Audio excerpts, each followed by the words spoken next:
और वहीं पर उसे रोजी रोटी का रोजगार मिले।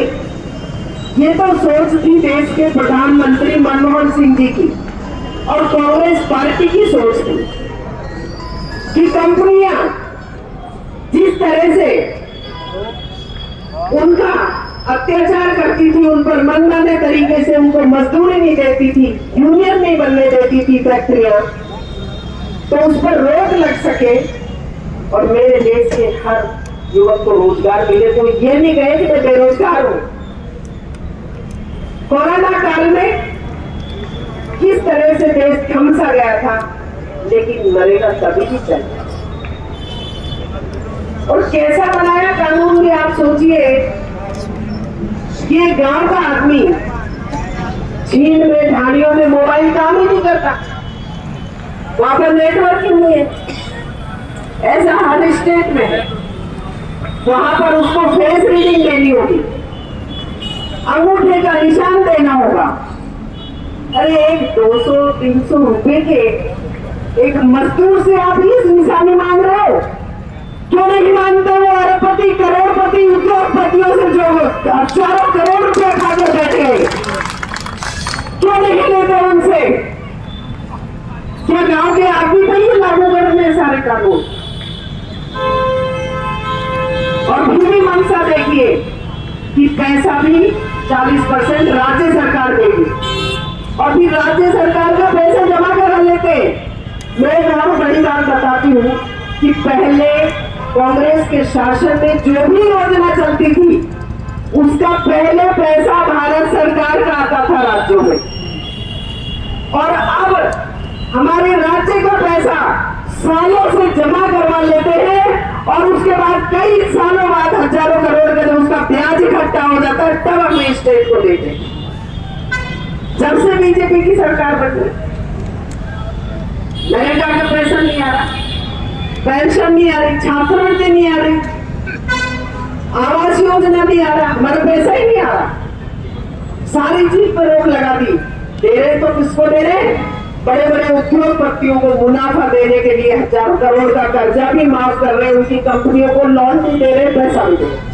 हमारा एक किसान लोन खा जाए तो उसकी कुर्की आ जाती है, उनके कुर्की नहीं करते कंपनियों पे। ये बीजेपी की सरकार का काम है। तो ये इसकी रीति और नीति है बीजेपी की सरकार। तो आप सोचिए कि कैसा ये कानून। और फिर नरेगा को और चेंज कर दिया, नाम महात्मा गांधी, नरेगा महात्मा गांधी। उन्होंने सोचा राम का नाम जोड़ दो, उनको करना कुछ नहीं है धर्म के नाम पे, तो इसमें विरोध नहीं होगा।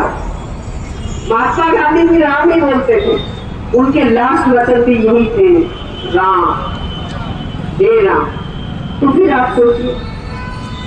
और एक तो अभी मेरे को सुबह ही हमारे व्हाट्सएप पे भेजा, गांव की गीता में चतर और व्हाट्सएप पे बोली, तेरे मैडम या के नाम बदलती हो व्यक्ति की बात होगी। तेरे पहली तो मोर्चार गए और नरेगा माया खेले था, नरेगा गए उसे अब क्या खेला राम जी के करो। तो गांव की महिला में ये दिमाग लगा ली। तो ये बीजेपी की सोच है कि किस तरह से हमारी सारी योजनाओं को बंद करने का काम कर रहे हैं। चिरंजी योजना हो, बिजली फ्री योजना हो, कृषि का बिल फ्री हो, सभी योजनाओं का।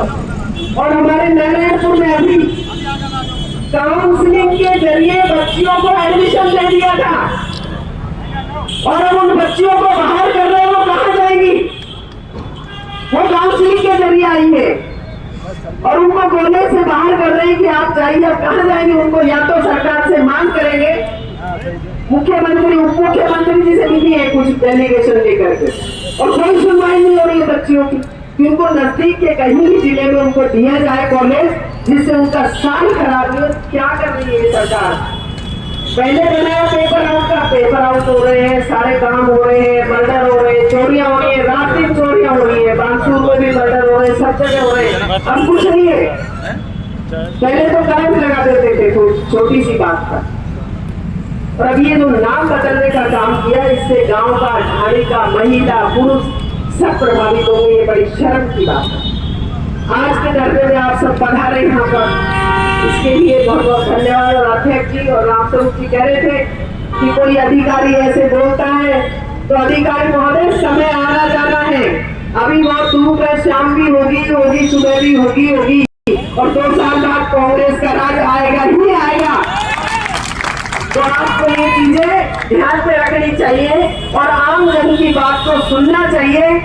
आप में से कोई भी, जैसे तो रामस्वरूप जी यही यहाँ पर जाने का, फिर भी हमारे फोन करके हम कोई पीछे नहीं है। जिलाध्यक्ष जी के नेतृत्व में यहाँ पर गोरखपुर की बहरोड जिले में कांग्रेस पार्टी वापस से स्थापित होगी। धन्यवाद। राम राम।